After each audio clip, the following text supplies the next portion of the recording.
মাধ্যমিক বন্ধুরা চিন্তিত? তোমাদের চিন্তার কোনো কারণ নেই। তোমাদের জন্য হাজির হয়েছি বাংলা সাবজেক্টের ৩ টি কবিতার এমসিকিউ কোয়েশ্চেন নিয়ে, অর্থাৎ বহু বিকল্প ভিত্তিক কোয়েশ্চেন। কোন কবিতা থেকে? অর্থাৎ 'অসুখী একজন', 'আফ্রিকা' আর হচ্ছে 'অভিষেক'।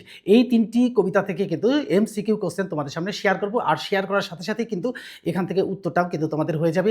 আর এই এমসিকিউ কোয়েশ্চেন যদি তোমরা কমন পেয়ে যাও, তাই আমি বলব যে 100% কিন্তু কোয়েশ্চেন এখান থেকে কমন পেয়ে যাবে। যে কোয়েশ্চেনগুলো আজকে শেয়ার করব, সেই কোয়েশ্চেনগুলো থেকে কিন্তু পেয়ে যাবে। অর্থাৎ এখান থেকে যে এমসিকিউ কোয়েশ্চেন, অর্থাৎ এই বহু বিকল্প ভিত্তিক প্রশ্ন তোমাদের সামনে শেয়ার করেছি, শেয়ার করছি সেই কোয়েশ্চেনগুলো কিন্তু তোমাদের মাধ্যমিক পরীক্ষায় আসবে। এটা কিন্তু কোনো আর দূরত্বের অপেক্ষা রাখে না। তাই আমরা বলব যে তোমরা অনেক পড়েছো, অনেক পড়ার পরেও কিন্তু তোমাদের মনে হচ্ছে না যে এরকম যদি একটা সাজেশন আসতো তাহলে কিন্তু তোমাদের খুব ভালোই হতো। দেখো, আমাদের সময় কিন্তু এইরকম কোনো সুযোগ সুবিধা ছিল না। তাই আমি বলব যে তোমাদের সময় নেট দুনিয়া এত সক্রিয় যে তোমাদের হাতের মুঠোর মধ্যে কিন্তু কোশ্চেনগুলো চলে এসেছে। তাই স্কুল থেকে যে কোশ্চেন দিয়েছে, যে কোশ্চেন স্কুল বাড়ি থেকে পড়ছো, অর্থাৎ প্রাইভেট টিউটর কাছ থেকে যে সাজেশন পেয়েছো, সেই সাজেশনের ভিত্তিতে কিন্তু আমরা সব বড় কোশ্চেনের সাজেশন পেয়েছি। আবার ২ নম্বর কোশ্চেন বড় কোশ্চেনের সাজেশন পেয়েছি।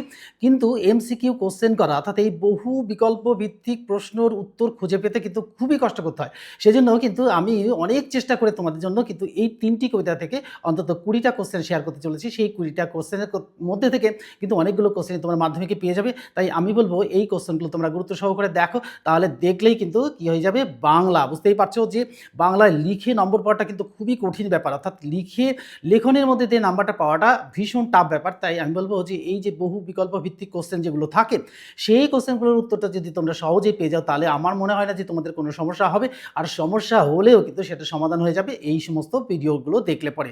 অর্থাৎ আমি তোমাদের সামনে শেয়ার করছি, খুব কষ্ট করে এই কোশ্চেনগুলোর উত্তর শেয়ার করছি। অর্থাৎ কেননা যে তোমাদের জন্য কিন্তু আমরা আছি বলেই তোমরা আছে বলেই কিন্তু আমরা। এই আমরা যে কোশ্চেনগুলো তোমাদের সাথে শেয়ার করছি সেগুলো কিন্তু পরীক্ষায় খুবই গুরুত্বপূর্ণ। তাই আমার যারা সাবস্ক্রাইবার আছো তারা কিন্তু কি করবে, বন্ধুদের মধ্যে শেয়ার করে দেবে, একটা করে লাইক দিয়ে দেবে যদি প্রয়োজন হয়। আর যদি মনে হয় যে না, লাইক দেওয়ার মতন প্রশ্ন নয়, তাহলে অবশ্যই তোমরা ভেবে নিয়ে দেখবে কি করবে।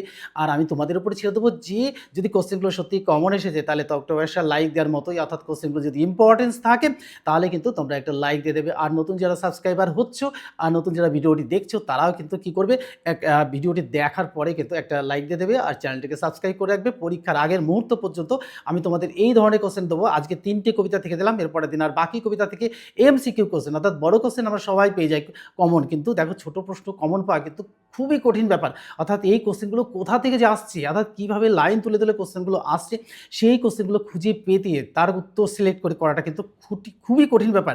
তাই আমি বলব সেই কঠিন ব্যাপারটাকে সহজতর করার জন্যই কিন্তু আজকের এই ভিডিওটা। তাহলে চলো আমরা শুরু করি সেই কঠিনতম